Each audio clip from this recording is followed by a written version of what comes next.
bagaimana merencanakan torsi gitu ya.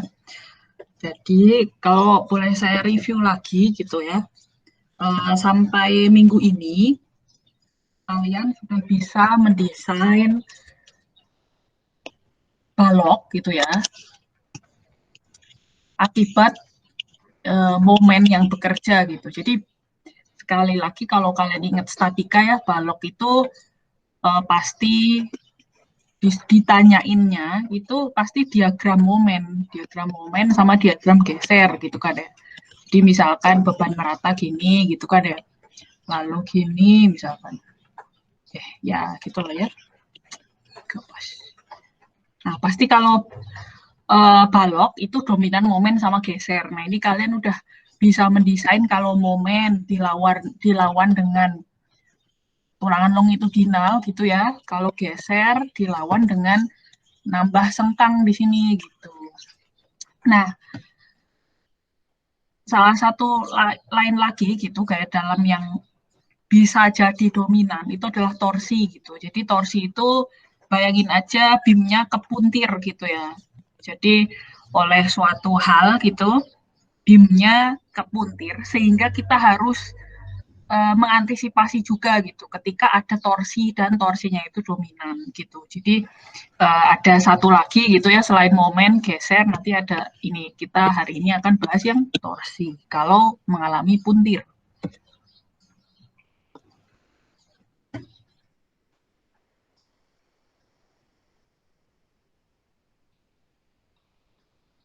Atalah Naufal bisa minta tolong bacain.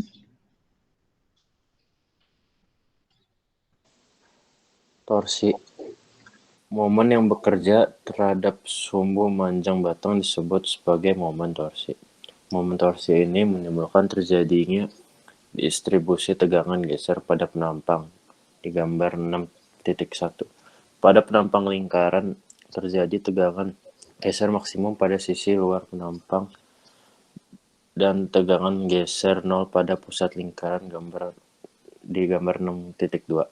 Tegangan geser maksimum akibat torsi pada penampang lingkaran adalah torsi maksimum sama dengan torsi R per J, di mana torsi maksimal yaitu maksimum shearing stress, lalu T sama dengan torsional moment, lalu R adalah radius of the bar, lalu J adalah polar moment of inertia, VR pangkat kuadrat per 2.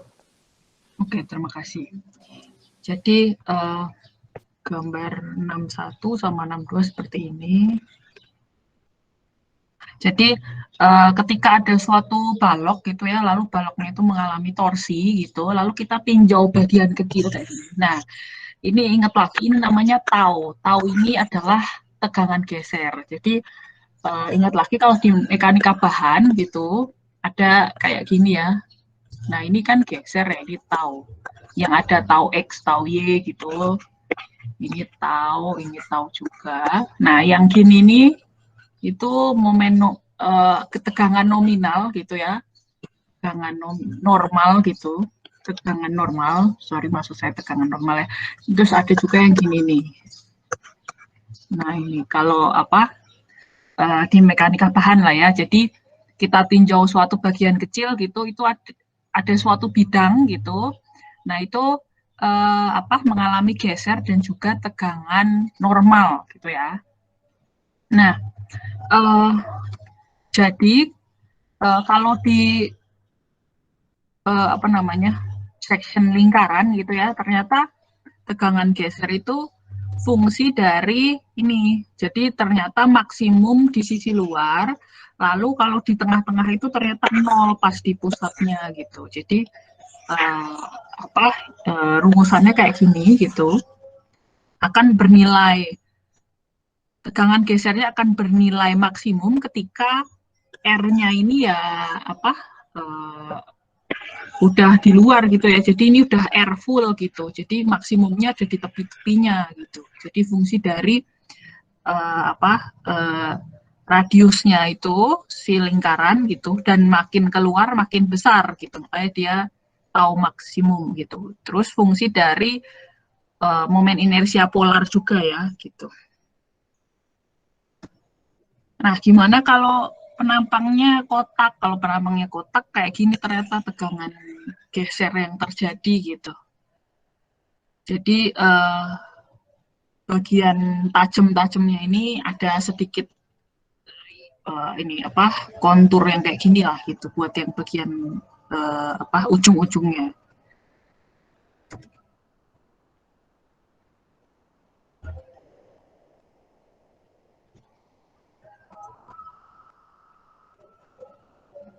Sharon Victorina bisa langsung bacain. Bisa, Bu. Tegangan geser maksimum akibat torsi pada penampang segi 4 adalah tau max sama dengan T dibagi alpha X kuadrat dikali Y, di mana tau max adalah tegangan geser maksimum, T adalah momen torsi, X adalah dimensi terpendek dari penampang segi 4, X adalah dimensi terpanjang dari penampang segi 4, alpha sama dengan 0,208 untuk nilai Y dibagi X sama dengan 1, penampang segi 4 sama sisi, dan nilai alpha sama dengan 0,333 untuk nilai Y dibagi X tak terhingga. Penampang sangat lebar. Oke, terima kasih. Jadi kalau apa untuk segi 4 gitu ya gambarnya seperti ini gitu distribusi tegangannya tetap di tengah-tengah 0 gitu ya. Terus ya di bagian kalau tepat apa di sisi luar sebenarnya juga ini maksimum, cuma ada ini nih di beberapa sudut gambar distribusinya kayak gitu. Jadi kalau ditulis dalam rumusan gitu, ya itu fungsi dari yang jelas gaya yang terjadi lah ya si torsinya itu gitu. Lalu fungsi dari ini penampangnya itu kotak memanjang atau sama sisi atau yaitu atau sangat sangat lebar gitu. Jadi ada fungsi dari ini ya alfa sama dimensi terpanjang sama terpendeknya gitu.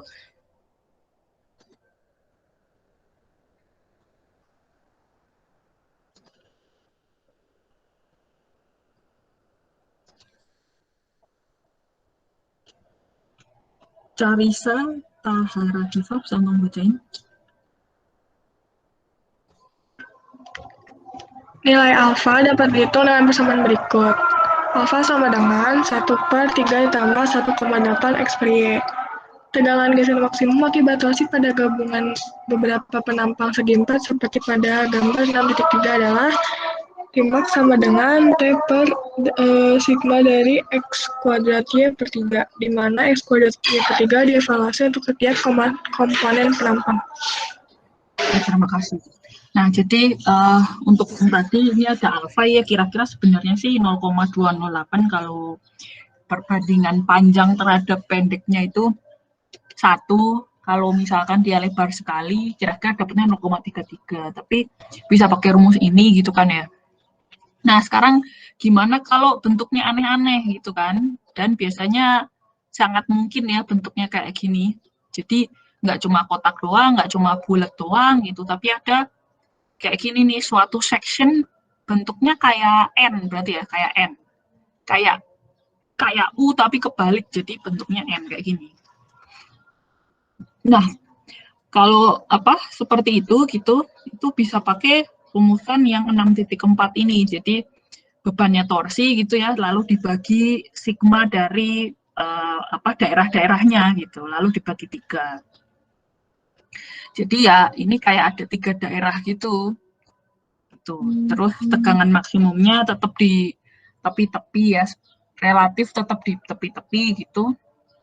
Bisa dihitung dengan ya ini nilai maksimumnya adalah ini. Ini sangat mungkin ya penampang kayak gini, apalagi kan kita tahu tuh kalau section apa jembatan itu bentuknya juga aneh kan. Jadi kalau box girder ini bentuknya kayak gini nih. Jadi ya apa banyak nih kasus yang penampangnya ya gabung di kayak gini nih gitu. Jadi bentuknya aneh gitulah ya. Nggak cuma apa murni bulat, murni kotak misalkan gitu. Jadi di beberapa kasus gitu banyak bentuk-bentuk yang aneh lah. Nah, sekarang kalau dindingnya tipis gitu ya. Kalau berdinding tipis, jadi relatif ini nih maksudnya dinding tipis tuh relatif biasanya hollow gitu ya. Terus ini relatif tipis kayak gini nih. Makanya namanya berdinding tipis.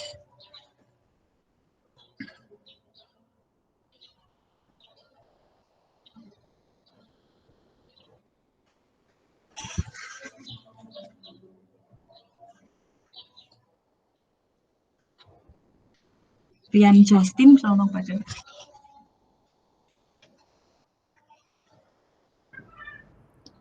Tinjau balok dengan penampang berdinding tipis. Elemen ABCD merupakan potongan pada penampang berdinding tipis. Lihat gambar 6.4b. Pada elemen ABCD tersebut harus terpenuhi keseimbangan gaya sebagai berikut. PAB sama dengan VCD, VDA sama dengan VBC, di mana VAB sama dengan tau 1 T1 dx, VCD sama dengan tau 2 T2 dx. Pada potongan ABCD, di titik B, gambar 6.4C, di mana ketebalan adalah T1. Bekerja gaya geser tau 1 pada arah BA dan tau 3 pada arah BC. Berlaku tau 1 sama dengan tau 3. Oke, terima kasih. Nah, jadi kalau berdinding tipis, coba kita lihat gambarnya 64B sama 64C. Nah, kayak gini nih ceritanya. Ceritanya ada suatu kayak hollow gitu. Ya, bentuknya apa? Bentuknya irregular gitulah ya. Gitu. Jadi namanya makanya disebut berdinding tipis. Jadi di sini nih lubang ya, di sini bolong gitu. Lalu ini relatif kayak dinding gitulah, lalu relatif kira-kira tipis gitulah ya. Terus dia mengalami torsi. Lalu habis itu kita ambil section kecil ke sini gitu kan ya. Nah, terus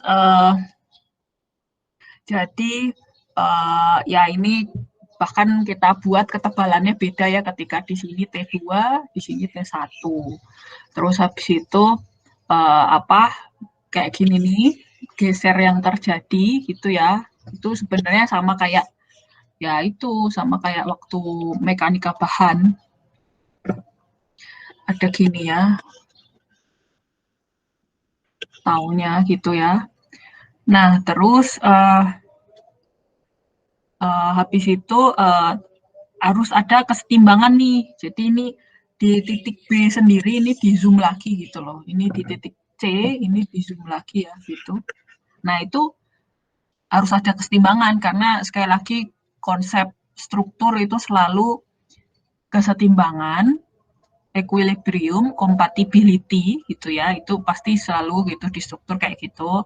Karena kalau nggak setimbang itu berarti struktur kalian gerak-gerak gitu. Jadi kalau struktur kondisinya statis gitu pasti kesetimbangan gaya harus 0.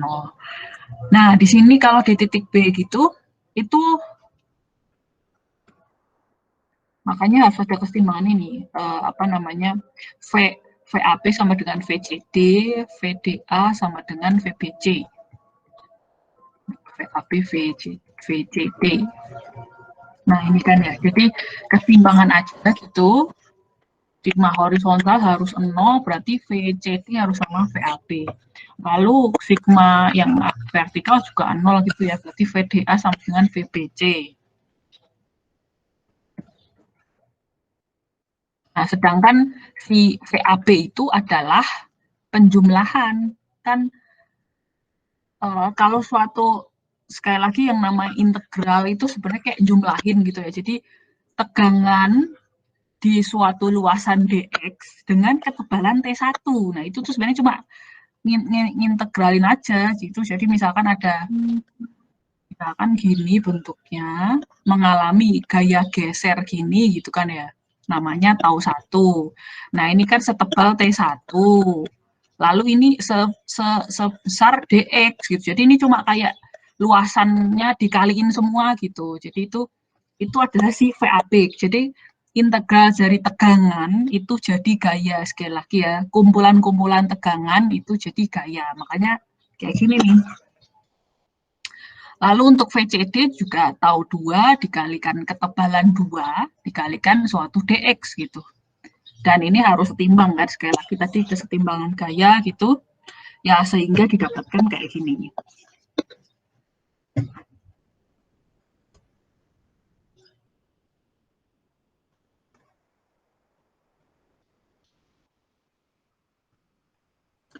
Jati Iman Insani, bisa tolong bacain? Bisa, Bu.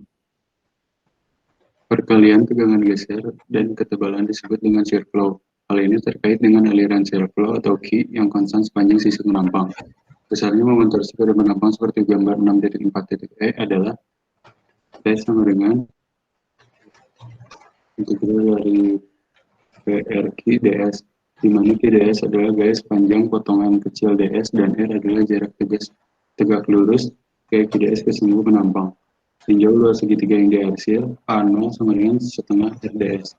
Maka persamaan 6.5 dapat ditinjau sebagai 2 kali bagian luas yang diarsil, sehingga dapat ditulis kembali sebagai T sama dengan 2 Q A0. Oke, terima kasih. Nah, jadi ini ada namanya nih shear flow. Jadi ada yang namanya shear flow. Shear flow ini juga udah pernah disinggung ya di mekanika bahan gitu. Jadi shear flow itu adalah tegangan geser yang udah dikali suatu ketebalan. Jadi belum dikali dx ya. Jadi kan ini tadi ya. Jadi intinya adalah tegangan dikali ketebalan, itulah shear flow gitu. Nah, jadi kita tahu total nanti kalau semuanya diintegralin gitu, itu dia akan menjadi torsi. Gitu. Jadi kalau udah semuanya gitu, semua daerah juga ya, semua daerah gitu, si shear flow dikalikan R gitu, lalu udah ditambahin semua daerah gitu, nah itulah jadi momen torsi itu gitu. Coba kita lihat ya 64E. Oh ini. Nah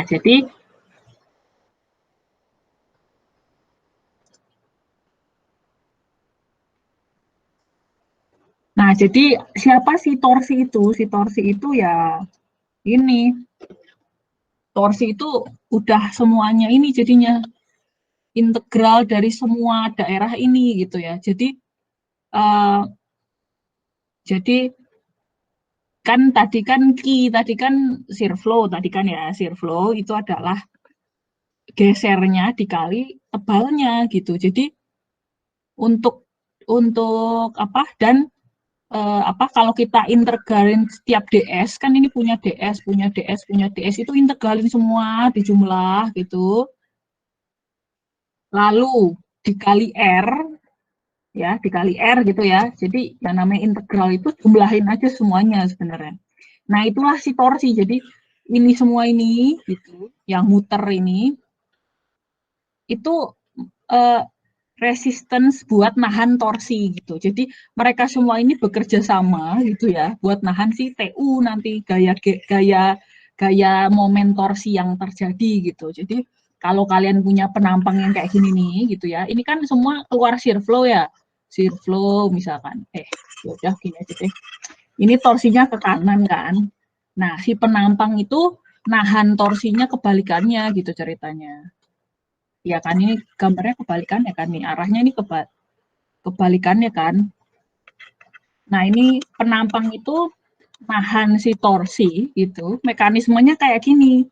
Torsinya ke arah sana gitu. Penampangnya melawan gitu ceritanya ya, dengan kebalikannya gitu ke arah sana dengan cara ini nih keluar shear flow kayak gini gitu. Gitu ceritanya sih.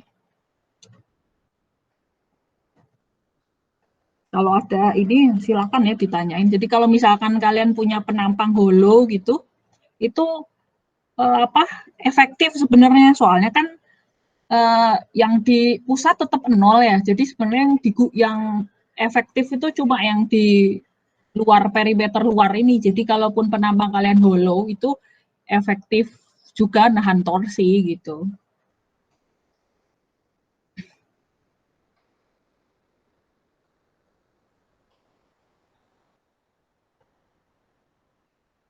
Virus Nafis bisa mau bacain?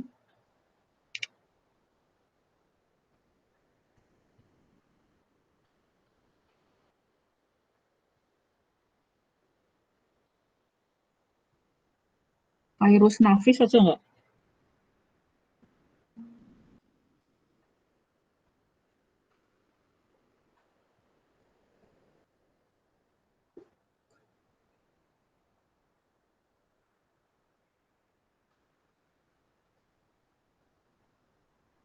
Ya, coba dicek soundnya ya di itu. Bisa coba join lagi gitu. Sekarang udah ada belum, Bu? Oh ya, iya ada suaranya. Balok yang menerima torsi pada balok yang mengalami puntir akibat torsi murni. Tegangan tarik utama yang bekerja pada elemen akan mengakibatkan retak diagonal pada sisi balok. Ada A, gambar stress, B, principal stress, dan C, ada gambar crack. Pada gambar 6.5, tegangan utama dan retak pada balok yang menerima torsi murni. Oke, terima kasih. Nah, jadi kita coba lihat kalau baloknya itu kotak gitu ya. Terus habis itu kita kasih torsi nih gitu. Nah, sekali lagi kita bisa tinjau bagian kecil kayak gini ya. Ini sebenarnya mekanika bahan gitu. Keluar kayak gini nih. Geser ya, geser gitu ya. Lalu ini geser juga, ini geser juga. Nah, lalu keluar ini nih. Ini adalah tegangan normal gitu. Lalu kalian ingat lagi di mekanika bahan. Kalau misalkan kalian lupa, silakan dibuka mekanika bahannya ya. Nah, itu kondisi kayak gini nih belum tentu maksimum. Kondisi maksimum adalah ketika kalian cobain pakai rumus Moore itu ya, yang pakai akar tegangan kuadrat yang gitu-gitu yang panjang gitu ya. Nah, itu tuh rumus Moore buat dapet di sudut berapa sih menghasilkan si tegangan yang ini nih, yang ini ya biasanya tegangan X sama tegangan Y biasanya kan ya. Ini belum maksimum nih, gitu. Ini belum maksimum. Nah, di sudut berapa dia menjadi tegangan maksimum? Jadi kalau dia masih kayak gini namanya tegangan normal. Si ini nih, ini namanya tegangan normal. Nah, belum maksimum. Nah, ada suatu sudut yang bikin tegangan normalnya itu maksimum. Nah, itulah itu tegangan-tegangan itulah yang dikatakan tegangan utama, ini principal stress. Nah, jadi kalian buka-buka lagi tuh mekanika bahannya gitu ya. Jadi ternyata yang bikin jadi yang gini ini belum maksimum nih. Ini belum maksimum ya, masih tegangan normal gitu. Ya gitulah ya. Nah, biasanya Nah, biasanya ada sudut yang bikin dia menjadi tegangan utama namanya. Bahasa Inggrisnya principal stress. Sudut ini nih. Nah, ini pakai rumus Moore kalau kalian buka lagi mekanika bahannya gitu. Ada suatu sudut yang bikin dia principal stress. Nah, jadi ternyata kayak gini. Ada crack-nya makanya terjadinya seperti ini gitu. Gitu.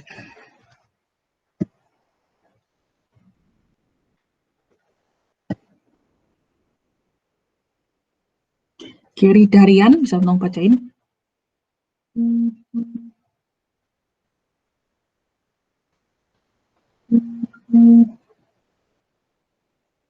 Gary Darian Enrico nggak ada nih? Ada, Bu. Oke. Balok yang menerima geser dan torsi pada balok yang mengalami tegangan geser akibat gaya geser dan torsi, maka pada sisi kiri kombinasi keduanya memperbesar besaran tegangan. Pada sisi kanan tegangan akibat gaya geser mengurangi tegangan. Akibatnya akan terjadi retak vertikal pada sisi kanan. Oke, terima kasih ya. Jadi gimana kalau ini kan tadi itu murni torsi gitu kan. Nah, ketika mengalami torsi gitu, kalau kita jelaskan dengan perilaku mekanika bahan gitu ya, itu kayak gini gitu. Dan retaknya jadi yang bagian bawah ini ya, ini murni torsi. Jadi retak kalau kalian punya balok lalu coba dikasih torsi, nah retaknya kayak gini, ini torsi murni nih, kayak gini retak kayak gini. Nah, sekarang gimana kalau selain dikasih torsi, kita kasih geser juga gitu. Jadi baloknya ini mengalami dua-duanya. Karena ya sekali lagi sebenarnya kita tahu kan balok itu ya memang mengalami geser. kan kita tahu ya kalau balok itu selalu momen geser gitu. Jadi geser ada gitu. Nah kalau suatu penampang gitu mengalami geser sama torsi, itu gimana perilakunya. Nah kita tinjau lagi gitu. Kalau mengalami torsi ini bagian kecilnya kayak gini. Gitu ya. Jadi bagian sisi kiri gitu itu yang ini nih, lalu bagian yang kanan itu yang ini gitu. Jadi ada dua sisi, yang ini sisi A, yang bagian sini nih sisi B gitu, yang bagian sana gitu. Nah, terus habis itu kalau dia mengalami geser murni, itu yang terjadi kayak gini, bagian A kayak gini, bagian sisi yang sananya itu kayak gini gitu. Jadi ada yang menambahkan, ada yang mengurangi ya kalau dari gambarnya nih. Jadi bagian A itu kalau bagian A ini berarti saling nambah kan ya, nih gambarnya kan sama nih saling nambah. Nah bagian B kebalikannya arahnya, saling ngurangin gitu. Jadi ada bagian sisi yang saling memperparah, ada yang saling menghilangkan gitu. Makanya akhirnya retaknya ada yang vertikal kayak gini ceritanya tuh. Gitu. Oke, jadi kombinasi geser sama torsi membuat retaknya seperti ini ya. Ada yang miring gitu ya, terus ada yang vertikal gitu. Ya, karena itu ada yang saling menambahkan, ada yang saling mengurangi. Ya, jadi sekali lagi kalau kita mau ngedesain beton bertulang gitu ya, kita mau ngasih tulangan nih gitu. Jadi kita harus pahami dulu perilaku suatu penampang beton. Kalau suatu ini tadi makanya kenapa kita selalu bahas perilaku kalau penampangnya itu murni homogen, beton semua ya beton semua gitu, nggak ada tulangannya gitu. Lalu kita kasih aja gayanya, lalu kita pahami perilakunya. Nah, dengan memahami perilaku ini, oh ternyata crack di sini dan seterusnya gitu, sehingga kita bisa mempropos gitu suatu tulangan yang efektif gitu. Jadi logikanya gitu ya. Kalau ada pertanyaan silahkan ya. Nathaniel Calvin bisa ngomong Pak Cip. Penampang solid maupun berlubang diasumsikan sebagai tabung atau tube. Pada saat batang mengalami retak akibat torsi, daerah pusat penampang beton berdampak kecil pada kekuatan torsi penampang. Karena itu daerah ini dapat diabaikan dan menghasilkan efek penampang tabung. Torsi ditahan oleh shear flow Q di sekeliling penampang yang dimodelkan sebagai tabung berdinding tipis. Setelah terjadi retak, tabung dimodelkan sebagai rangka batang ruang dengan sangkang tertutup. Tulangan longitudinal di sudut dan tegangan tekan diagonal dari beton dengan sudut theta umumnya diambil 45 derajat. Lihat gambar 6.7. Kuat torsi nominal disumbangkan oleh tulangan longitudinal dan sangkang tertutup. Oke, terima kasih. 67 ini. Nah, jadi dari kayak gini ya, mekanisme kayak gini gitu, sebenarnya kita bisa ngelihat tuh, baik penampangnya itu solid atau full semua, atau penampangnya itu ada lubangnya gitu, ternyata proses dia melawan si torsi itu sama sebenarnya. Jadi di pusat itu nggak terlalu signifikan gitu. Jadi jadi kalaupun penampangnya solid gitu ya, misalkan ini penampangnya solid kayak gini. Jadi ya ini ada gambarnya udah ya. Nah, jadi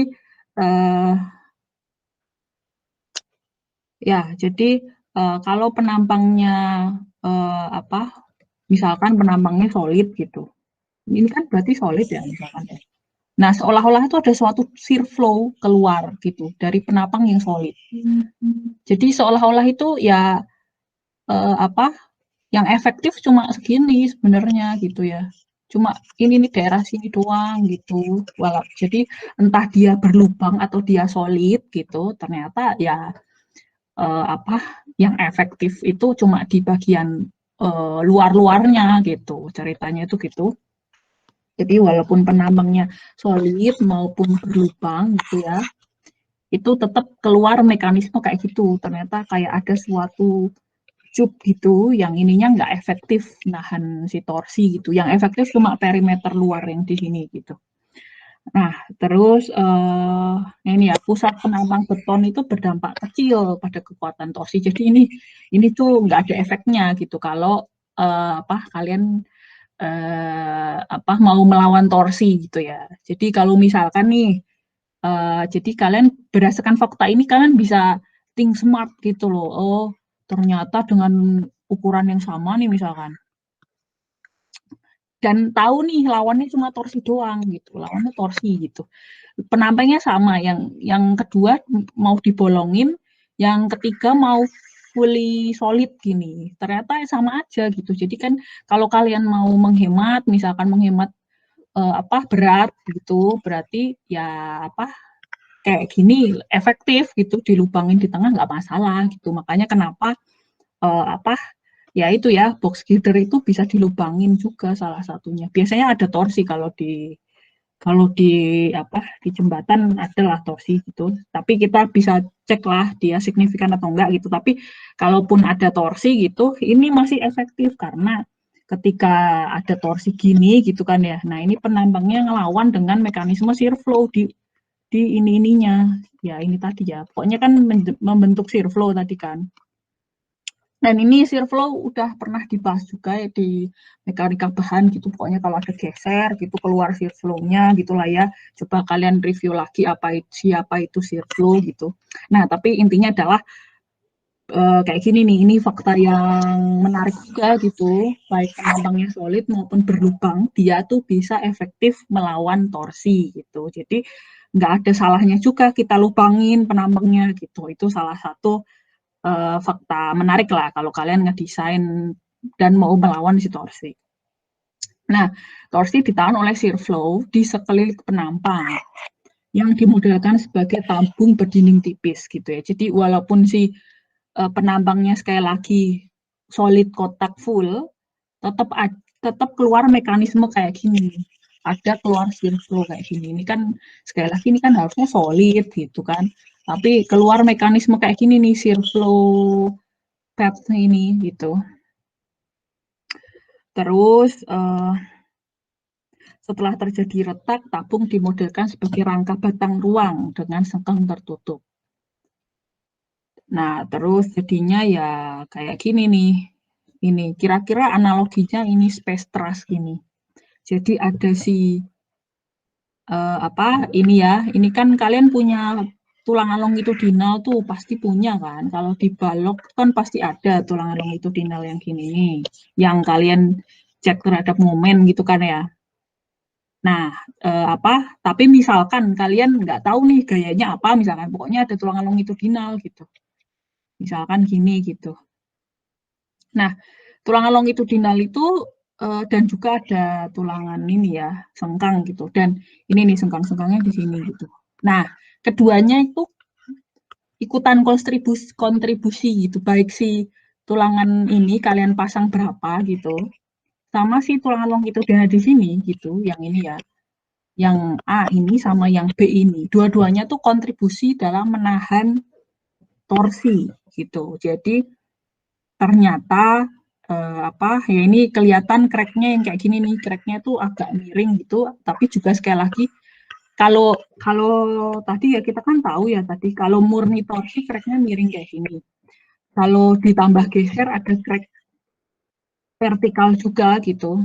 Nah, kayak gini nih. Jadi kalau murni torsi pun gitu, ini kan ada suatu sudut. Nah, ini si tulangan longitudinal ini kerja, si tulangan transversal ini juga kerja buat nahan si crack yang tadi gitu. Nah, jadi dari sini berarti ya itu ya ternyata buat kalau mau nambah tulangan gitu, kita tambah ke longitudinal dan juga kita tambah ke transversal gitu, dua-duanya kerja nahan torsi gitu. Jadi itu juga suatu fakta kedua gitu ya. Jadi si tulangan longitudinal itu ternyata bisa nahan torsi juga. Si tulangan transversal itu juga bisa nahan torsi gitu ceritanya. Ya, oke. Jadi kekuatan torsi nominal bisa disumbangkan oleh tulangan longitudinal dan juga bisa disumbangkan oleh sengkang tertutup. Ini catatannya sengkangnya harus tertutup ya, karena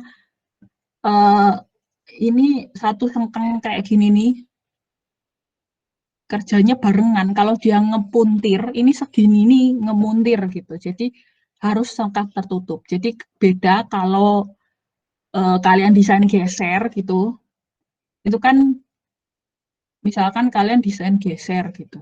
Lalu di sini ada mau ngasih tulangan geser lagi gitu. Ini kan dihitung 3 ya kakinya gitu. Jadi gesernya misalkan gini gitu kan, kayak kaki yang bisa kalian hitung tuh bisa 3 gitu.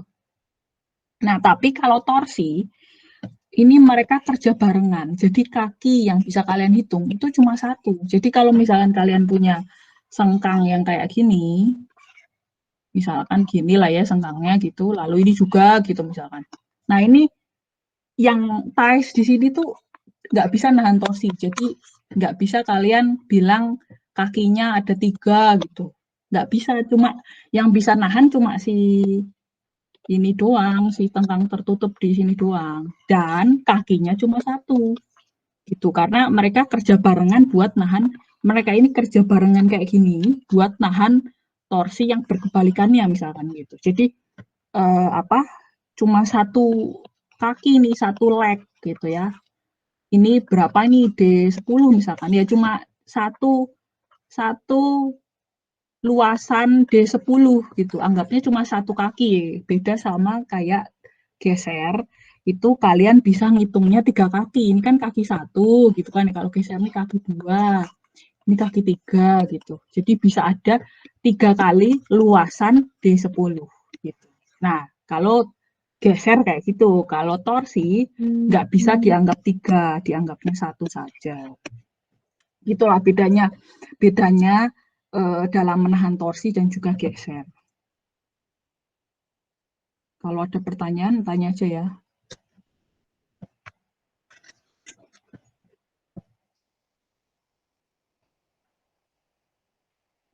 Roberto Marco, bisa tolong bacain. Batas minimal keperluan tulangan torsi. Tulangan torsi tidak diperlukan jika tidak terjadi letak akibat torsi. Pada torsi murni tegangan tarik utama T1 sama dengan tegangan geser. T1 sama dengan T/2A OT. Penampang solid. Berdasarkan ACI 11.5.1, ketebalan dinding pada penampang solid T dapat diambil sebesar T sama dengan 3 ACP per 4 PCP, di mana PCP adalah keliling penampang beton dan ACP luas penampang beton yang dibatasi oleh PCP. Luas ano yang dari pusat penampang diambil sama dengan 2 ACP per 3. Sehingga persamaan 6.8 dapat dituliskan menjadi tegangan geser sama dengan TPCP per ACP kuadrat. Oke, terima kasih. Jadi sekarang jadi gimana nih buat desain tulangan torsi gitu ya. Jadi fakta yang kedua yang kita bisa temui gitu ya, sekali lagi, ternyata kita pasang tulangan longitudinal sama pasang sengkang tertutup, itu dua-duanya kontribusi ke torsi, karena lihat dari ini nih, gitu ya. Jadi mau pasang di longitudinal atau pasang di sengkang tertutup. Sekali lagi cuma sengkang tertutup yang efektif nahan torsi. Kalian kasih ties kayak gini, ini enggak sama sekali enggak kontribusi ke torsi, karena kita tahu nih, tadi kan kita lihat ya, beton kayak gini, oh ternyata cuma daerah yang gini-gini nih yang efektif gitu. Nah, sengkang tertutup doang yang bisa membantu melawan torsi itu tadi gitu ya. Kakinya cuma 1 ya, sekali lagi kaki cuma bisa diambil 1, nggak bisa ambil 3 gitu. Nah, terus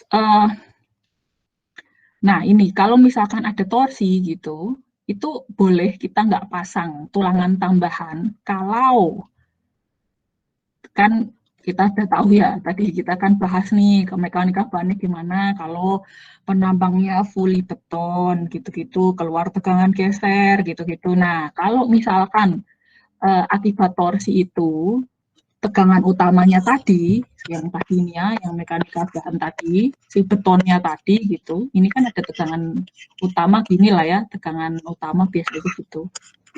Ya gitulah ya. Nah itu kalau tegangan utamanya itu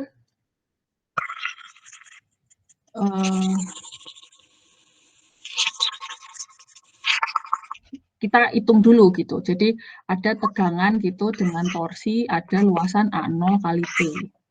Nah, jadi kita nah ini, jadi kita kalau dia torsi murni tegangan utama 1 gitu sama dengan tegangan geser tau. Nah, terus di sini ada suatu A0, ada suatu T gitulah ya. Nah, kalau penampangnya solid gitu, T itu harus dihitungnya kayak gini. Ada suatu namanya ACP dibagi PCP. ACP itu adalah luasan penampang beton yang dibatasi oleh PCP. Kalau luasan A0 itu pusat penampang gitu bisa diambil 2 ACP per 3. Sehingga nanti tegangan utamanya adalah kayak gini. Nah, jadi apa ya PCP, ACP? Nah, itu gambarnya ilustrasinya gini sih. Jadi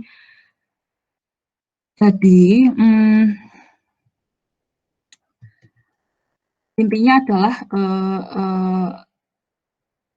kalau ini definisi AOH sih. Jadi PCP sama ACP itu nggak ada keterangan ya. Jadi intinya adalah ya oke kita lihat aja kalau gitu ya dari definisinya. PCP itu perimeter, jadi keliling penampang beton itu kita namain PCP. Nah, nanti luasan si PCP itu kita namakan ACP. Jadi misalkan kita punya perimeter gitu, ini adalah si PCP gitulah ya, si biru ini PCP misalkan. Nah, berarti luasan yang dilingkupinya gitu di sininya itu namanya ACP. ACP, yang biru namanya PCP lah ya. Gitu. Nah, si A0 itu 2 ACP dibagi 3 sehingga persama ya 2 ACP dibagi 3. Oke, kita lanjutin dulu aja ya.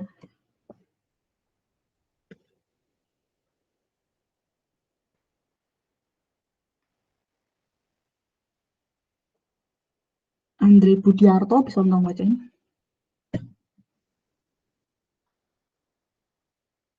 Bisa, Bu.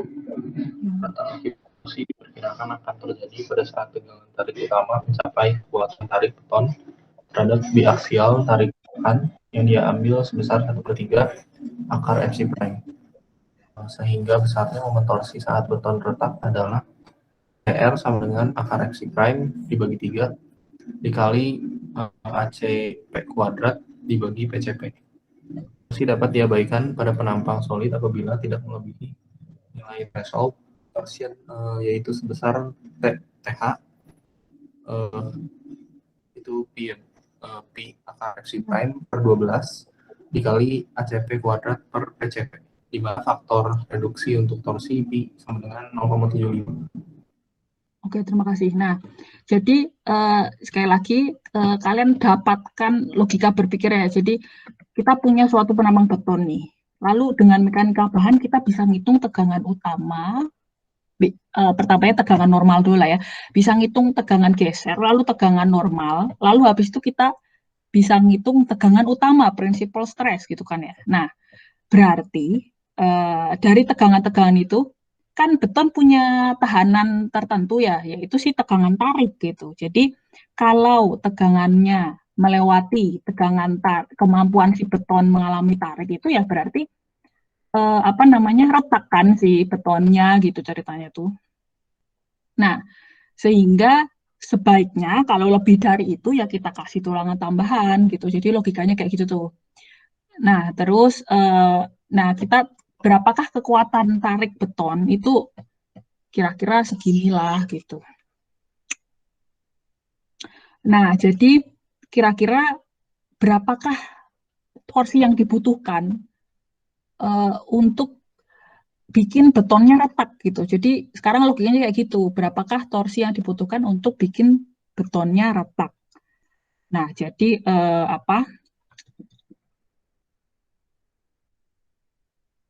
Jadi harusnya ini ya, harusnya ini namanya PCP harusnya sih. As dari tulangan tuh namanya PCP gitu.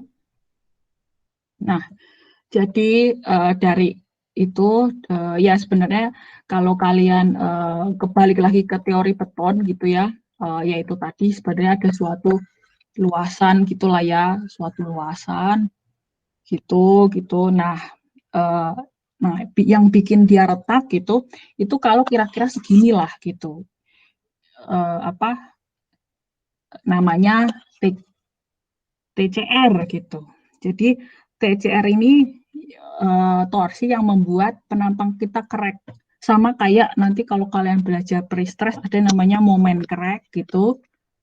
Itu momen yang membuat penampang kita crack gitu lah ya. Nah, jadi kira-kira besarnya segini gitu. Nah, sebenarnya kalau torsi kita nggak gede gitu, sebenarnya kita boleh nggak ngasih tulangan gitu. Jadi logikanya gitu tuh.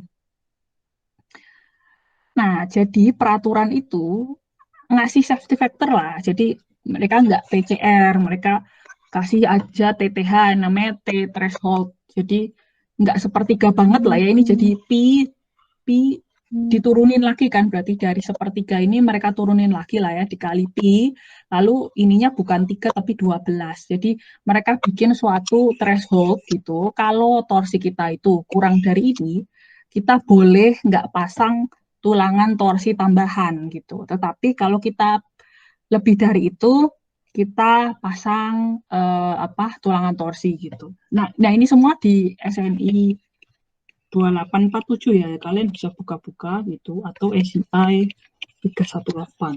Nah, ini bagian threshold torsion. Kalian kontrol find aja gitu. Dan ini harusnya ada gambarnya si ACP sama PCP ini penentuannya gimana gitu. Oke, jadi ya itulah ya. Tapi kalau dari definisi ya ini ya, PCP itu ya keliling penampang aja gitu ya. PCP itu keliling penampang, berarti ini si biru, lalu ACP adalah luas penampang beton yang dibatasi oleh PCP, berarti ya luasan si penampang betonnya gitu. Terus ya luas A0 itu dari pusat penampang diambil 2 ACP bagi 3. Ya ini coba dicari, harusnya dikasih gambar juga di SCI-nya dan juga di SNI 287-nya tentang penjelasan ACP sama PCP ini. Jadi ACP sama PCP ini ya itu tadi ya dipurpose oleh peraturan gitu.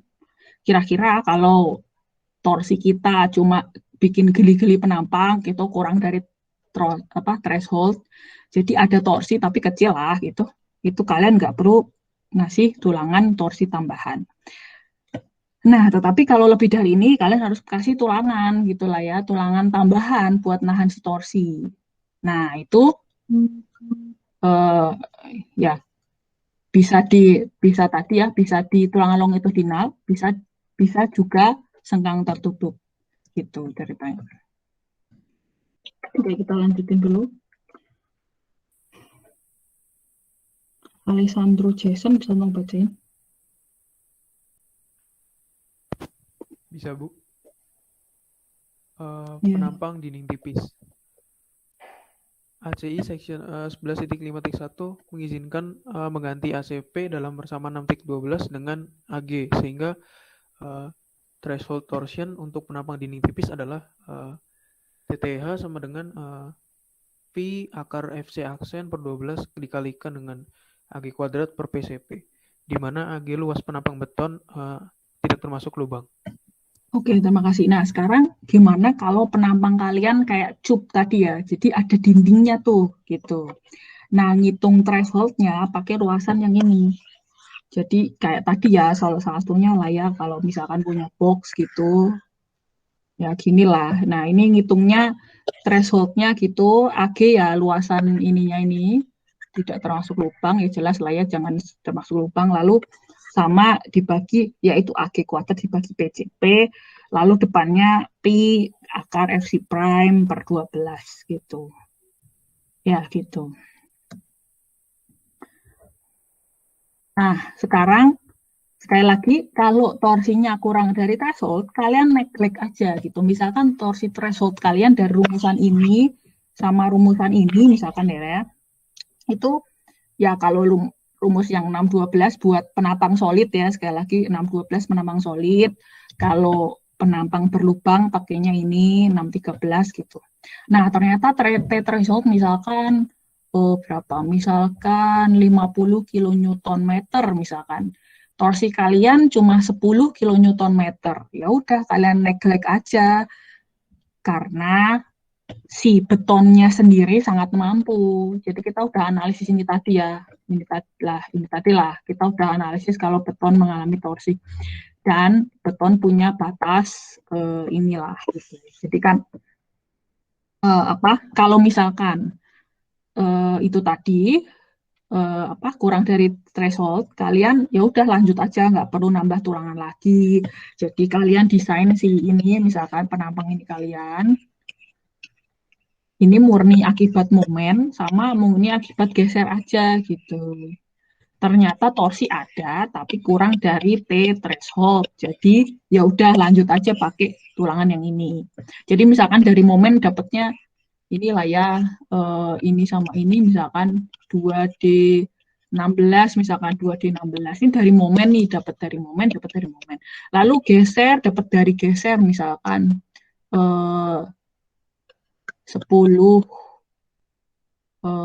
ya 10 berapa? 250 misalkan. Nah, ini dapat dari kebutuhan geser gitu ya. Lalu ada juga torsi ternyata, tapi kurang dari T threshold. Ya udah, berarti kalian nggak perlu nambah tulangan. Tulangan ini udah final gitu, ini udah final gitu.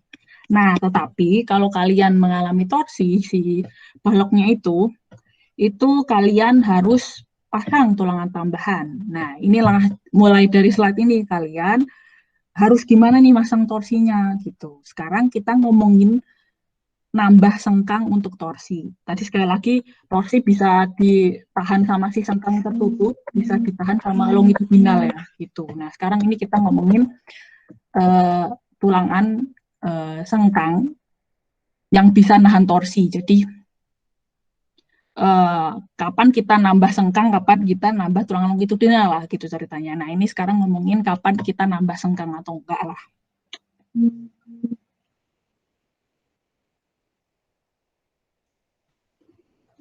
Javier bisa membaca ini. Luas tulangan sengkang untuk torsi besarnya shear flow.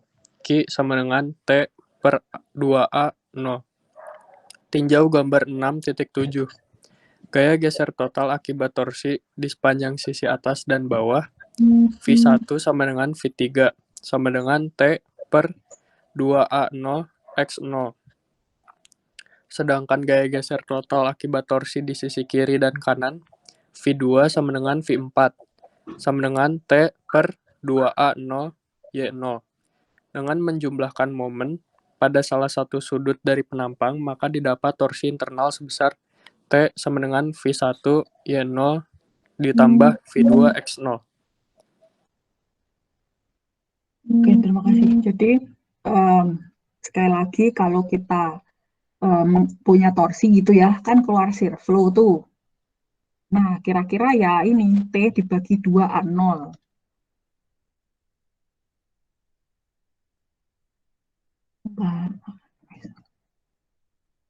Gambar 67. Ini ya, gambar A7 ini ya. Jadi, di sini gitu.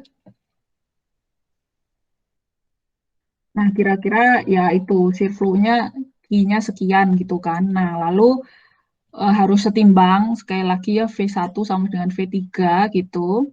Sehingga ya Q dikalikan dengan X0.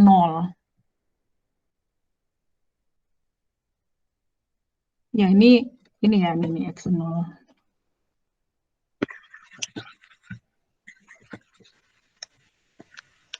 Jadi ini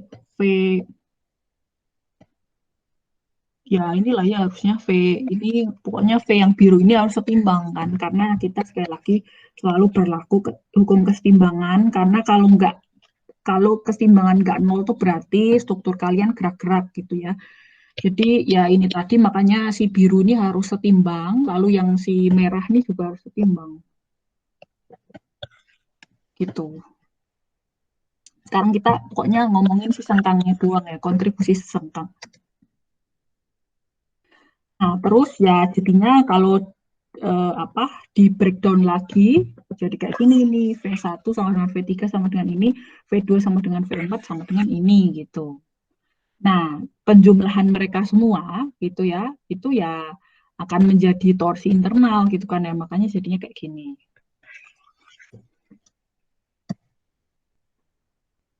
Terus kita lanjutin lagi, Maria Margaret bisa tolong bacain? Bisa, Bu.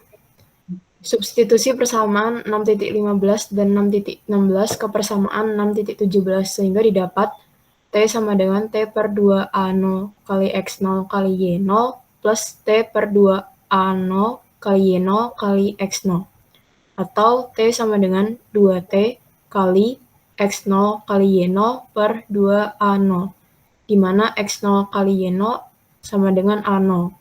Tinjau gambar titik 6.9, potongan retak N2 sama dengan Y0 kotangan theta per S, di mana S adalah jarak sengkang.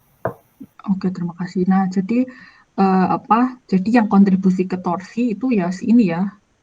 Kalau pakai rumusan 617 gitu kan ya.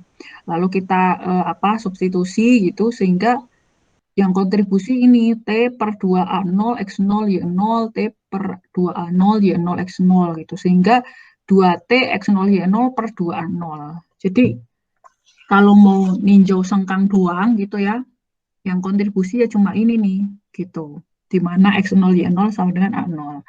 Lalu 69 kita lihat ya 69. Nah, di sini gitu.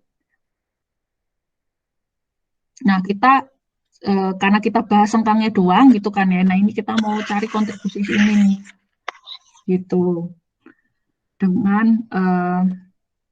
Dengan ini gambar V2-nya gitu kan ya. Ini Y0 ini, Y0 kotangan ini, crack-nya akan seperti ini gitu. Nah, kita cari sih kontribusi torsi, F-yield torsi ini maksudnya. Jadi kita mau cari kontribusi si sengkang, kita harus gimana nih? Harus pasang gimana gitu. Ya, jadi potongan retak N2 sama dengan Y0 kotangan per jarak sengkang gitu kan ya. Nah, sehingga ya ya ini nanti kita lanjutin aja. Novelia bisa tolong bacain? Bisa, Bu. Gaya pada sengkang harus seimbang dengan V2. Asumsi bahwa sengkang direncanakan leleh, maka didapatkan V2 sama dengan AT FYT Y0 per S kotangan theta, di mana FYT adalah tegangan leleh sengkang. Dari persamaan 6.16 dan 6.20, maka didapat kapasitas torsi nominal sebesar Tn sama dengan 2A0 AT FYT per S kotangan theta, dengan theta bernilai 30 derajat sampai 60 derajat. ACI 11.5.3.6 menyarankan theta diambil 45 derajat. ACI 11.5.3.6 mensyaratkan A0 sama dengan 0,85 A0H, di mana A0H adalah area yang dibatasi oleh sengkang tertutup. Oke, terima kasih. Nah, jadi sekali lagi gambarnya kayak gini lah ya. Jadi V2 ini akan diimbangi oleh si sengkang yang kita pasang lah, ceritanya gitu.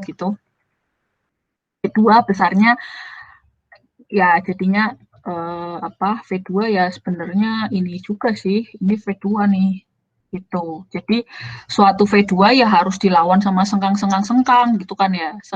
Sengkang itu sepanjang ya sengkang sepanjang Y0 kotangan theta ini gitu. Jadi yang dilihat segitu gitu. Jadi visi V2 ini harus dilawan oleh sengkang-sengkang dalam area Y0, gitulah ceritanya.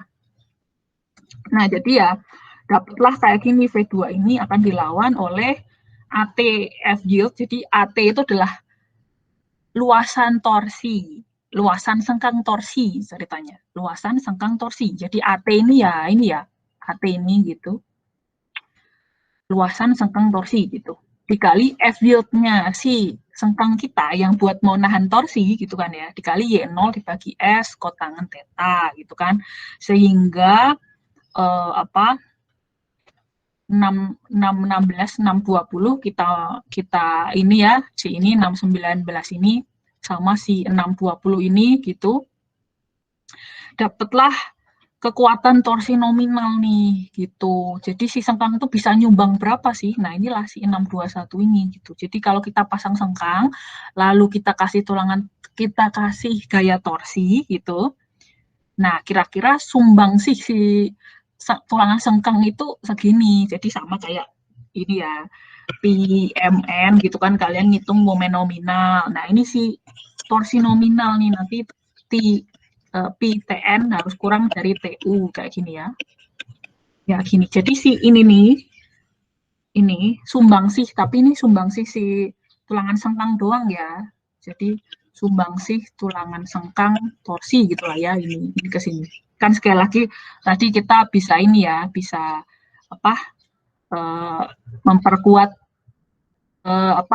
untuk melawan torsi bisa pakai tulangan sengkang, bisa pakai tulangan longitudinal gitulah. Jadi sumbangsih tulangan sengkang pakai yang rumus ini. 621 gitu. Nah, nah ini SCI propose juga ya. Kira-kira pakai rumusan ini aja lah gitu. Kalau kalian mau mendesain tulangan sengkang dalam melawan torsi. Lalu A0 disuruh ambilnya dikurangi 0,15 kan ini, disuruh dikurangi. Nah, si A0H ini adalah area yang diikat sama si sengkang tertutup. Jadi kalian harus lihat ini dulu. Jadi mau pasang sengkang di mana gitu, asnya si sengkang ini kan harus as ya. Ini kan sebenarnya sengkang punya D ya. Maksudnya misalkan 10 gini kan, misalkan ini 10 gitu. Kan ada asnya tuh. Yang gini nih bener-bener di asnya gitu. Nah, si asnya itulah yang membatasi ini nih A0 ini. Ya, jadi kalian ngitung dulu A0H gitu, terus dikurangi 15%, dialah jadi A0 di sini gitu. Ya udah deh, gitu aja. Nah, jadi itu adalah kontribusi sengkang dalam menahan torsi.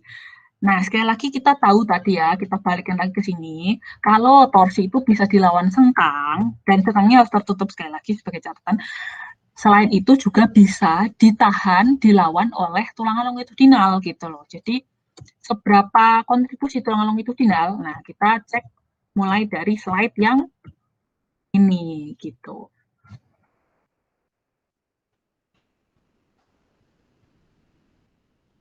Raffi Antoni, bisa tolong bacain? Baik, Bu. Luas tulangan longitudinal untuk torsi. Tinjau gambar 6.10. Gaya geser V2 dapat diganti menjadi gaya tekan diagonal D2 dan gaya tarik horizontal N2, di mana D2 sama dengan V2 per sin theta dan N2 sama dengan V2 kotangan theta. Gaya yang ditahan oleh tulangan longitudinal atau memanjang pada setiap sudut adalah setengah dari gaya horizontal yang bekerja pada tiap sisi, sehingga N sama dengan 2 dikali N1 plus N2. Di mana N2 adalah gaya dari sisi 2 dan N1 adalah gaya dari sisi 1 atau sisi bagian atas. Lihat gambar 6.7.B. Substitusi persamaan 6.15 dan 6.16 ke persamaan 6.23 didapat N sama dengan TN per 2AO A0 dikali 2 dikali X0 plus Y0 dikali kotangan theta. Oke, terima kasih. Nah, jadi itu tadi kita sekarang cari tahu kontribusi kalau kita ngasih tulangan longitudinal untuk bantuin melawan torsi. Nah, jadi kondisinya kayak gini. Jadi kalau kita mau tahu kontribusi dia kan kita harus tahu mekanismenya ya, dia ada di mana, dia ngeluarin gaya apa, kan ya jelas ini kan pasti keluar gaya kan di apa di ini, dari ini lokasi dia ini, karena dia kan sekali lagi punya A, punya F yield gitu kan ya, jadi bisa keluar gaya nih di sini gitu. Nah, sedangkan torsi yang kita lawan sekali lagi ini tadi kan, sekali lagi kita tahu crack-nya tuh kayak gini, crack torsi murni itu kayak gini. Nah, ini salah, ini tadi ya gitu, makanya ya udah gitu kan, gambarnya kayak gini. Nah, apa dari kita juga tahu tadi ya ada ini gaya-gaya kalau terjadi torsi gitu.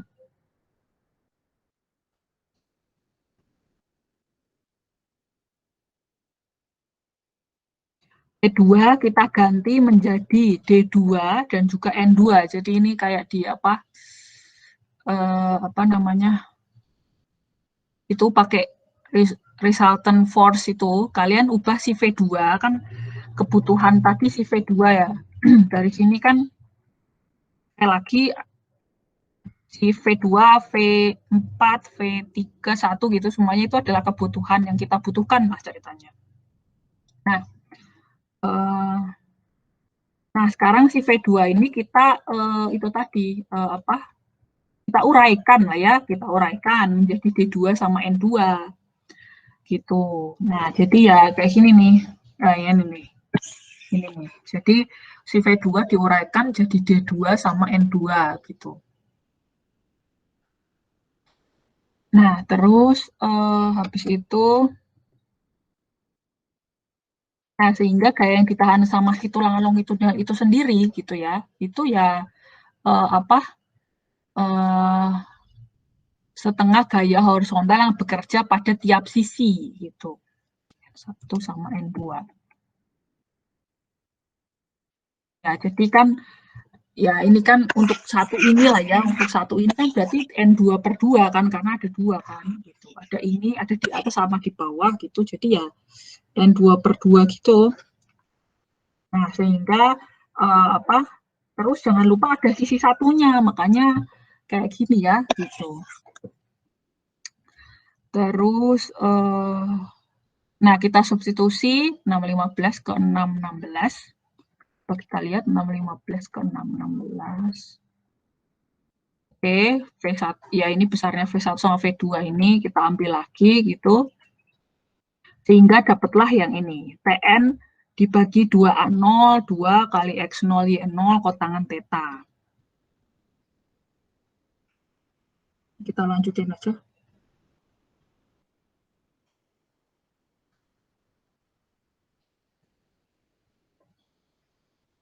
Nicholas Chandra bisa tolong bacain. Bisa, Bu. Di mana 2 kali X0 tambah Y0 adalah keliling dari sengkang tertutup, pH.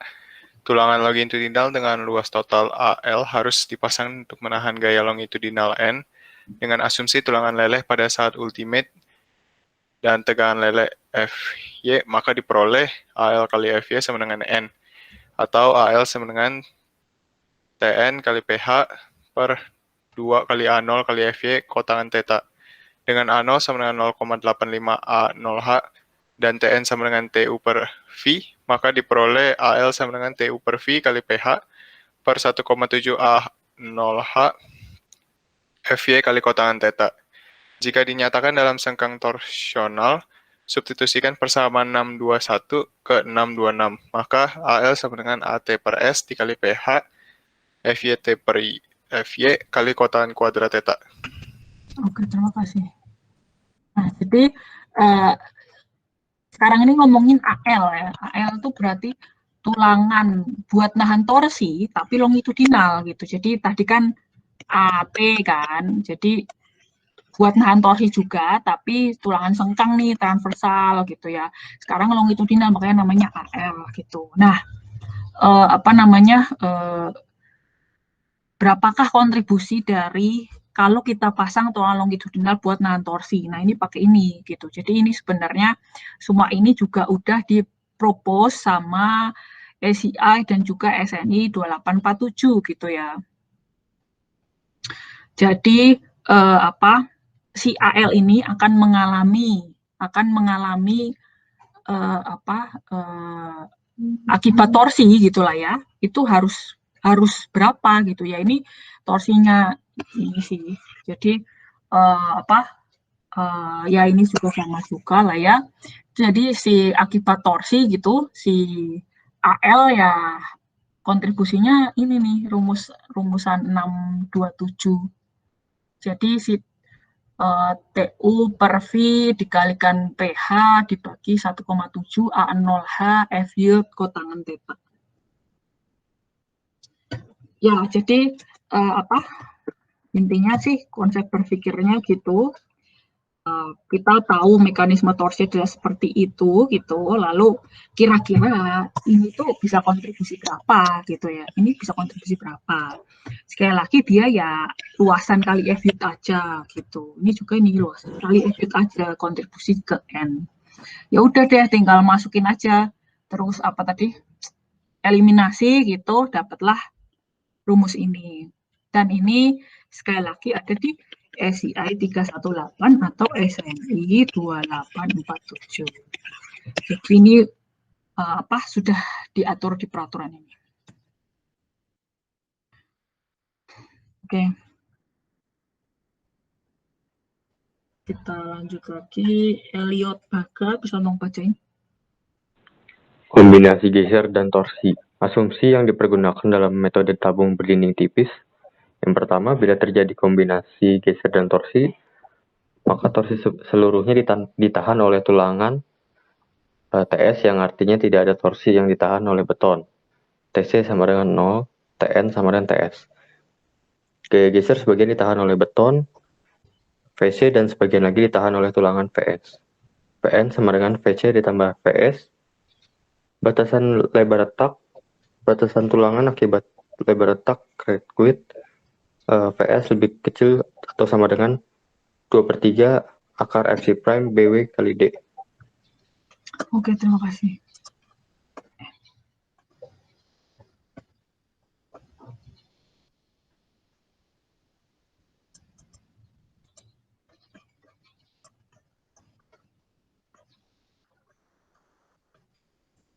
Jadi kalau misalkan ada kombinasi geser sama, jadi kan kalian tadi udah ini ya,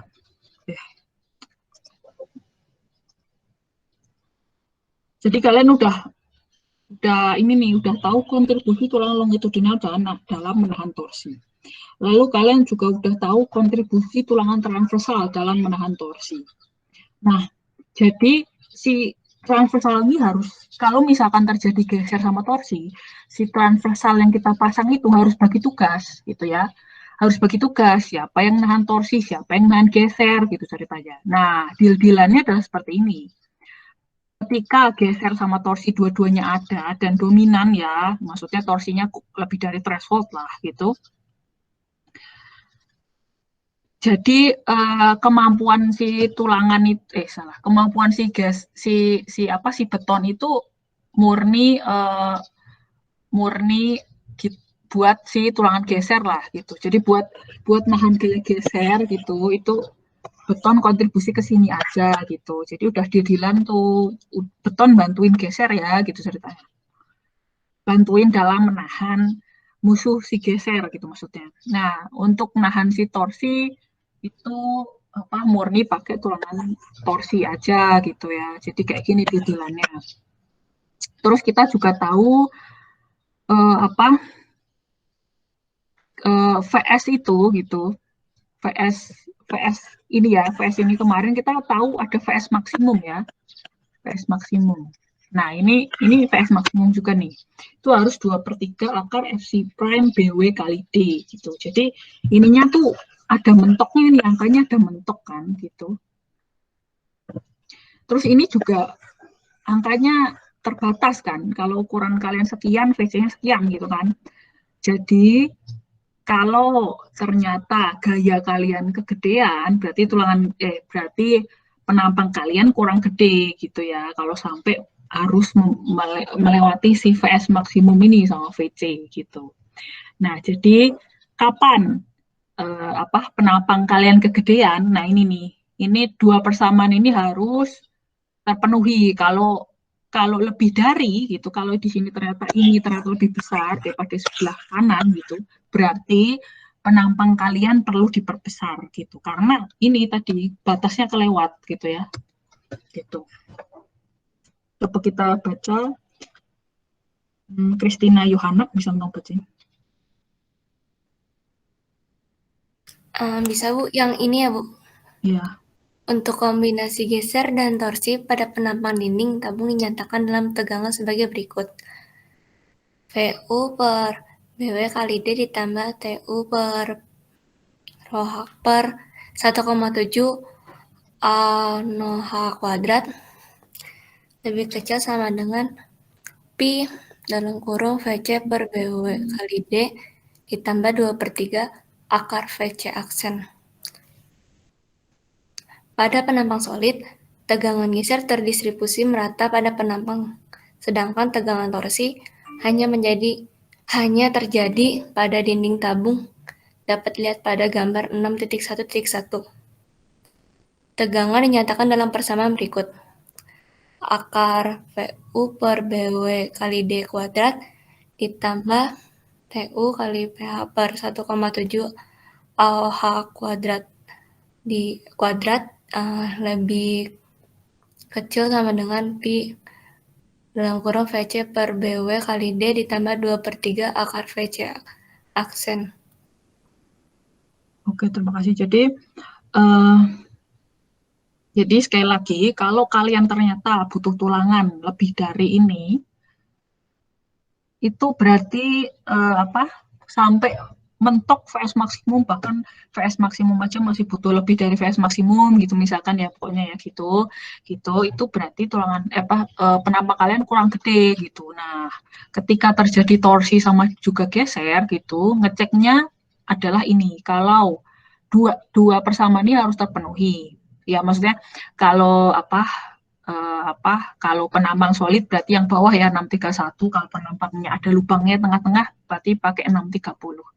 Nah, kalau sisi kiri itu tuh harus kurang dari sisi kanan. Kalau sisi kirinya itu lebih gede, itu berarti emang gayanya gede gitu ya, VU sama TU-nya gede, lalu sisi kanannya udah mentok gitu, berarti penampang kalian harus diperbesar gitu. Jadi ya udah cek ini aja sebenarnya. Kalau misalkan nggak terpenuhi, berarti perbesar penampangnya. Gitu aja sih. Nah, jadi kayak gini nih, baik hollow ataupun solid, si betonnya itu solid gitu ya. Jadi mekanismenya kayak gini. Kalau hollow itu saya lagi kan misalkan kena torsi ya gini gitu kan ya, lalu ditahan pakai shear flow kan tadi kita udah bahas ya, gini gitu shear flow-nya ini kan ke sini lalu ke sini. Nah ini shear flow si torsi. Nah kalau penampangnya hollow mengalami geser sekarang ya, mengalami geser gini V gitu kan ya. Nah ini juga harusnya sudah dibahas ini di mekanika bahan. Nah ini jadinya kayak gini nih,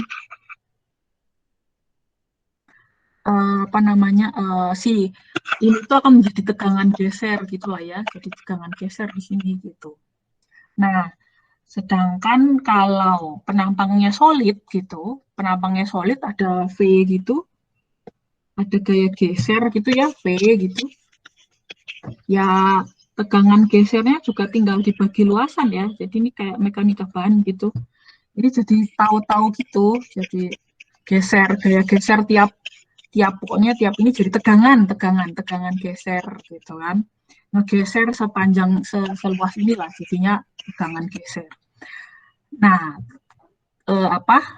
tapi kalau torsi tetap aja dia itu kayak membentuk suatu ini ya, ini kayak suatu ada, ini kan sebenarnya kayak imajiner kan, ini kan sebenarnya nggak ada gitu. Jadi kayak ada suatu luasan gitu.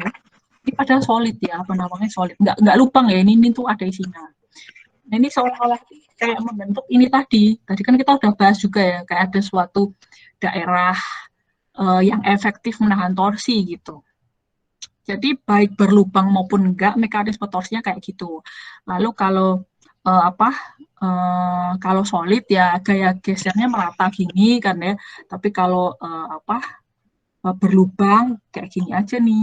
Di sini ada tegangan geser, juga ada tegangan geser. Paling gitu aja. Jadi mekanisme dalam menahan geser plus torsi kayak gini nih. Kalau di solid section yang kanan, kalau di hollow yang kiri.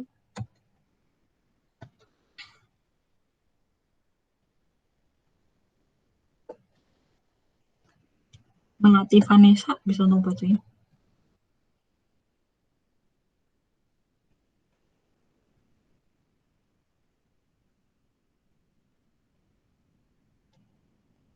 Melati Vanessa nggak ada? Iya Bu, ada Bu. Oke. Kegagalan akibat hancur beton akibat torsi. FCD sama dengan TU PH per 1,7 A0H kuadrat cos theta sin theta. Kegagalan akibat hancur beton akibat geser. FCD sama dengan PU per BW kali D kali cos theta kali sin theta. Oke, jadi kalau kondisinya kayak gini gitu ya, tadi ini gitu, jadi gagal akibat torsi yang 632, gagal akibat geser yang 633. Ini mah dari ini aja ya, dari gambar ini aja.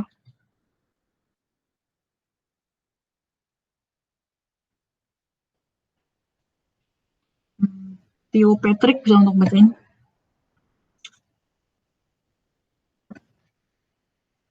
Bisa Ibu. Ada dua kategori torsi.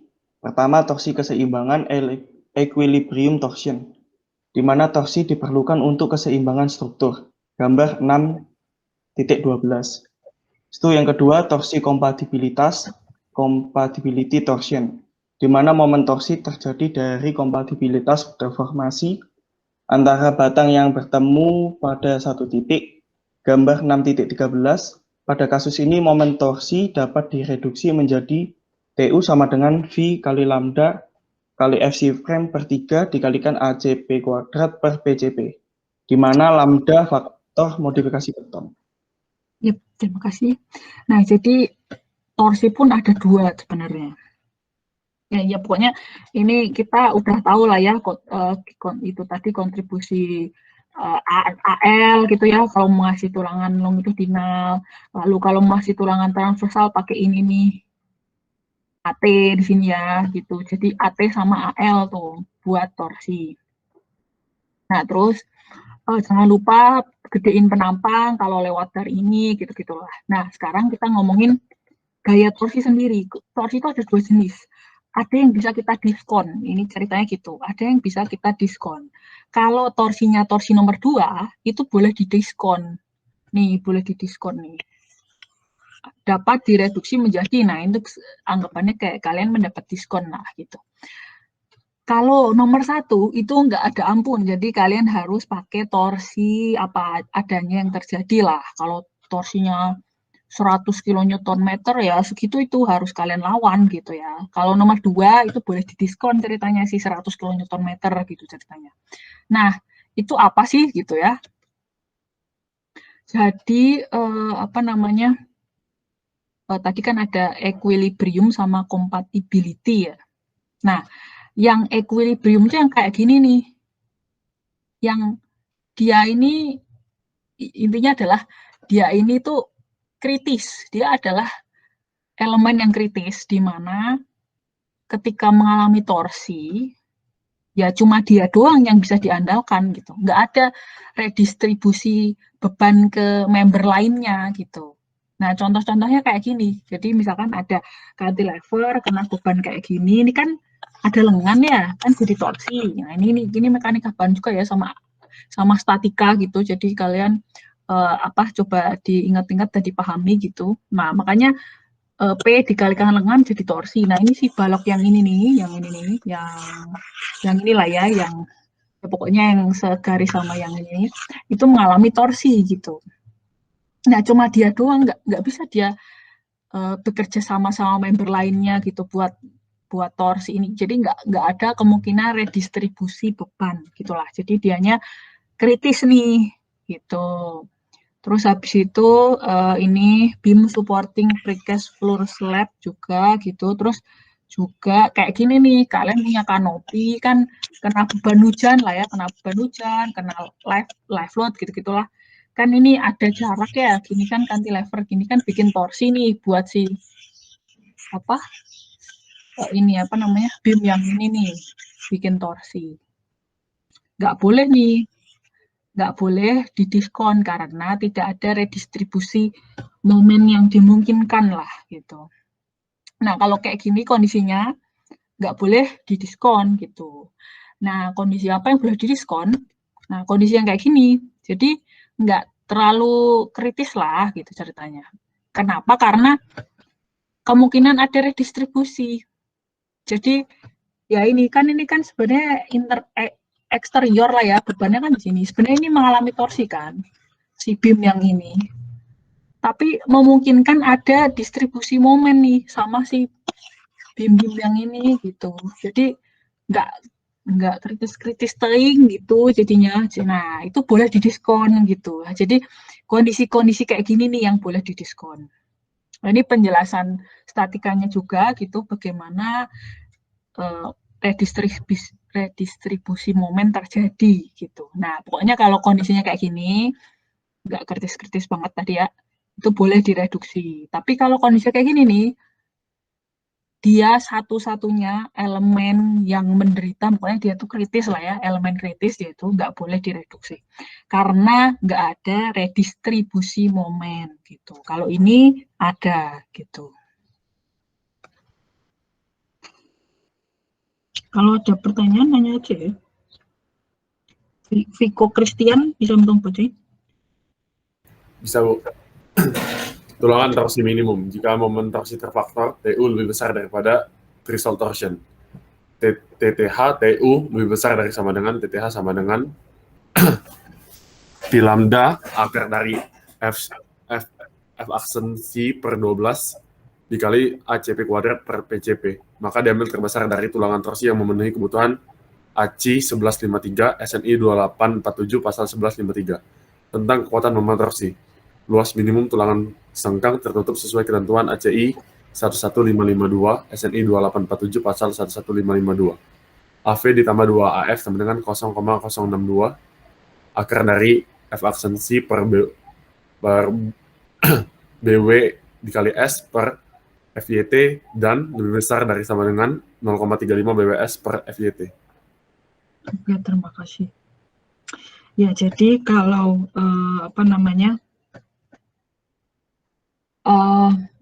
kan kalau di tulangan longitudinal ada tulangan longitudinal minimum, tulangan sengkang juga ada gitu kan ya. Nah ini torsi juga ada tulangan minimum gitu ya.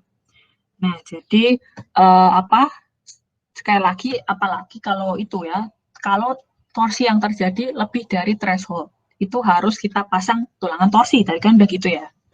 Nah berapa yang kita pasang ya bisa dua kemungkinan ya, sesuai kebutuhan atau luas minimum gitu. Pokoknya mana yang lebih govern aja. Kita cek nomor 1 butuh berapa, kita cek nomor 2 butuh berapa gitu ya. Pokoknya dua-duanya harus terpenuhi gitu ya. Gitu aja sih. Nah, terus habis itu ada aturan juga ya spasi. Sama juga kayak kita selalu ya kalau longitudinal juga ada aturan spasinya, sengkang juga ada aturan spasinya. Nah, torsi ini juga ada. Jessica Vivi bisa ngomong saya? Baik, Bu. Spasi tulangan torsi berdasarkan ACI SEC 11.5.6 SNI 2847 pasal 11.5.6. Pasal 11.5.61 spasi tulangan torsi transversal tidak boleh melebihi yang lebih kecil dari pH per 8 atau 300 mm. Pasal 11.5.6.2 tulangan longitudinal yang diperlukan untuk torsi harus didistribusikan di sekeliling perimeter sengkang tertutup dengan spasi maksimum 300 mm. batang tulangan longitudinal atau tendon harus berada di dalam sengkang. Pada setiap sudut sengkang harus ada paling sedikit satu batang tulangan longitudinal atau tendon. Batang tulangan longitudinal harus mempunyai diameter paling sedikit 0,042 kali spasi sengkang, tetapi tidak kurang dari 10 mm. Pasal 11.5.6.3 tulangan torsi harus disediakan untuk jarak paling sedikit BT plus D melebihi titik yang diperlukan oleh analisis. Oke, terima kasih. Nah, jadi sekali lagi peraturan ada namanya tulangan minimum, tulangan maksimum, spasi minimum, spasi maksimum biasanya nggak ada tuh. Nah, itu jadi ada batasan-batasan gitu emang. Jadi ya itu juga ada pertimbangannya gitulah ya. Kayak tadi tulangan tuh ada maksimumnya karena ini nih, karena alasan lebar retak. Salah satunya gitulah. Jadi peraturan itu punya kasih batas-batas gitu, biar ada suatu kondisi yang dihindari lah, biar kalau kita mengikuti itu ya nggak akan terjadi gitu ya. Ya sama ini kayak gini, kalau kita masang sengkang kebanyakan, biasanya akan memicu retak yang besar gitu. Ya karena kebutuhan itu tadi ya, kan sengkangnya harus yield dan seterusnya. Nah nanti lebar retak gede. Nah jadi ada batas-batasan itu untuk menghindari suatu kondisi lah gitu. Nah jadi sekali lagi kayak gitu tuh, ada spasi maksimum, tulangan minimum dan seterusnya. Ya jadi ya udah kita lihat aja sebenarnya spasinya ini harus memenuhi ini, nggak boleh melebihi yang lebih kecil dari pH per 8 atau 300. Terus harus didistribusikan sekeliling perimeter sengkang tertutup. Spasi maksimum harus 300. Nah, terus tulangan longitudinal harus berada di dalam sengkang. Ya, jangan di luar gitu. Terus setiap sudut harus ada paling sedikit satu batang tulangan longitudinal. Makanya minimal ada 4 tulangan longitudinalnya kan. Terus batang tulangan longitudinal harus mempunyai diameter paling sedikit itu 0,042 dari spasinya si sengkang. Tapi nggak usah lebih kurang dari 10. Terus harus disediakan paling sedikit BT plus 8 melebihi titik yang diperlukan untuk analisis ya. Jadi dilebihin gitu ya.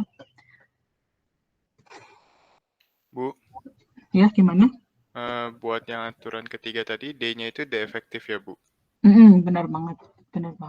Baik, Bu. Terima kasih. Terus BT-nya ini ya. BT lebar balok dengan sengkang tertutup. Nah, ini ya ini BW atau BT. Terus ya udah gini aja. Terus habis itu lanjut lagi.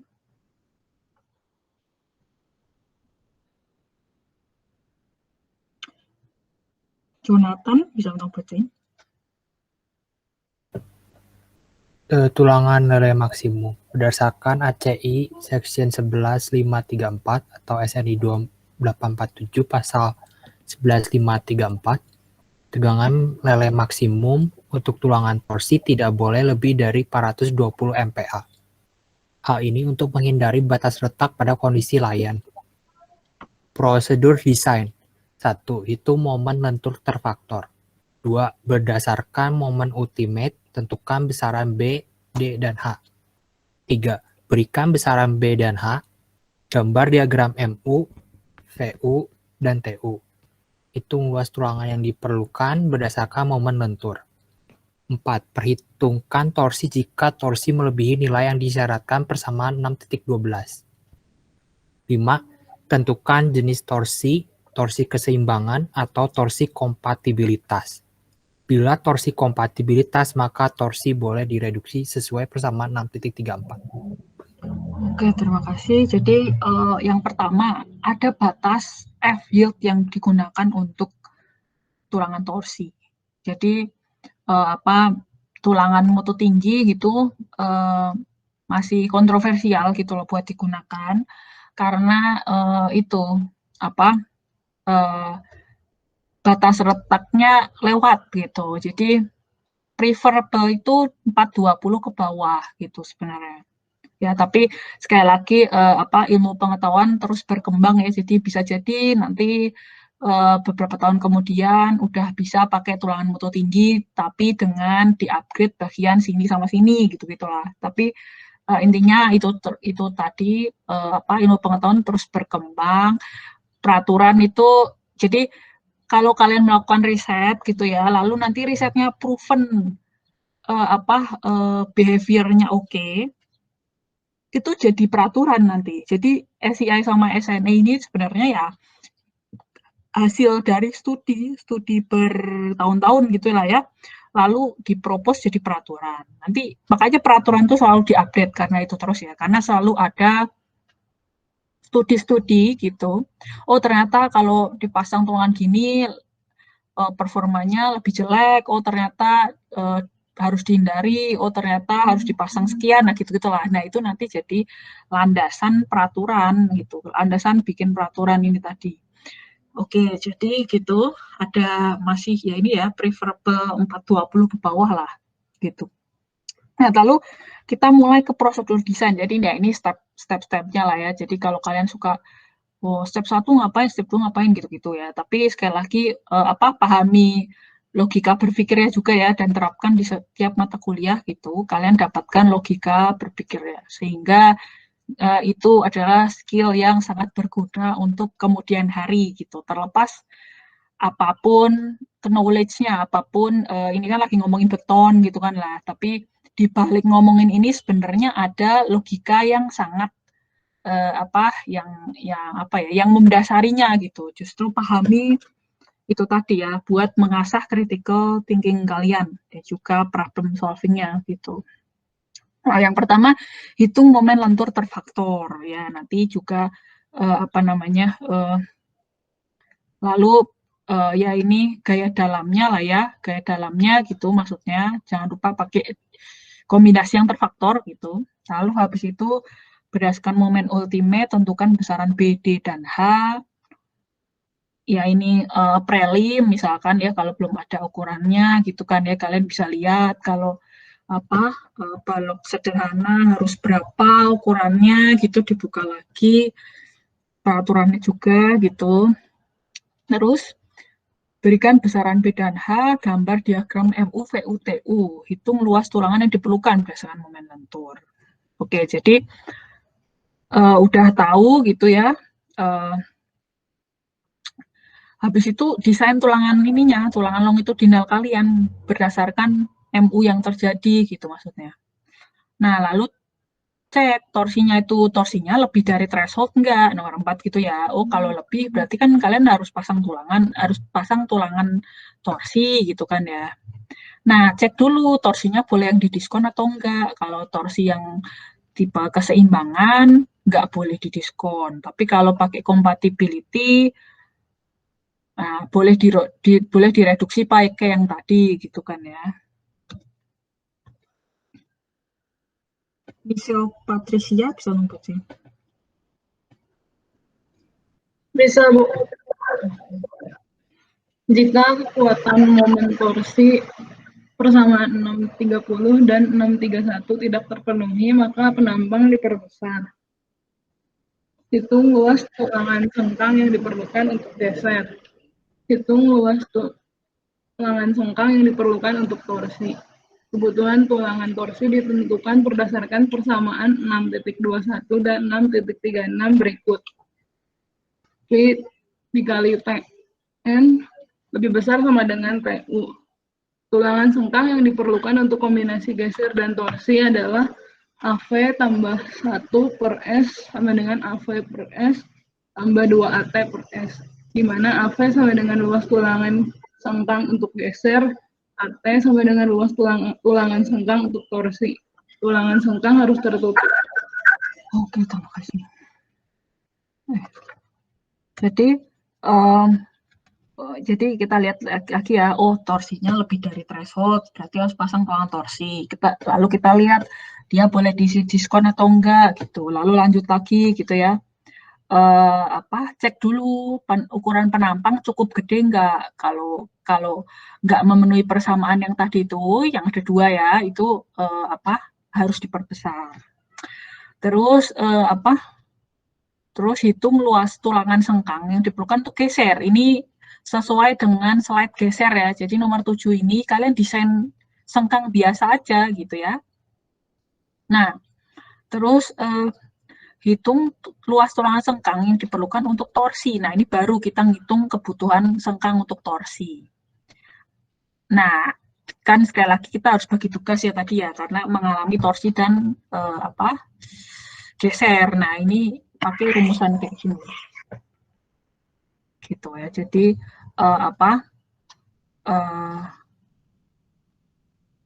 ini V ini untuk geser torsi ya, inilah ya, sudah jelasin lah ya. Nah, ini jadi mereka harus kayak gini nih, harus bagi tugas. Karena ya sengkang ya, maksudnya si sengkang itu ya sengkang aja gitu kan ya. Nah, dia harus bagi tugas gitu.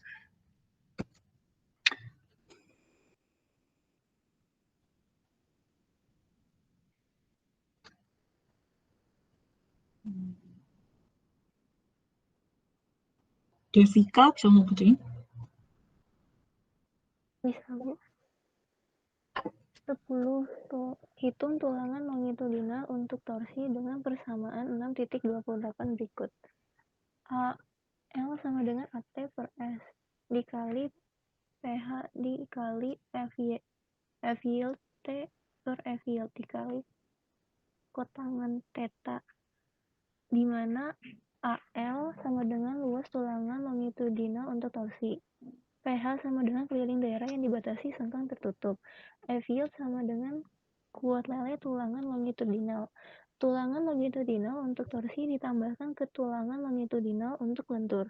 Tulangan longitudinal minimum untuk torsi AL minimum sama dengan 5 dikali akar FC FC prime per 12 F yield dikali ACP dikurang AT per S dikali PH dikali F yield T per F yield, di mana AT per S lebih besar sama dengan BW per 6 F yield T.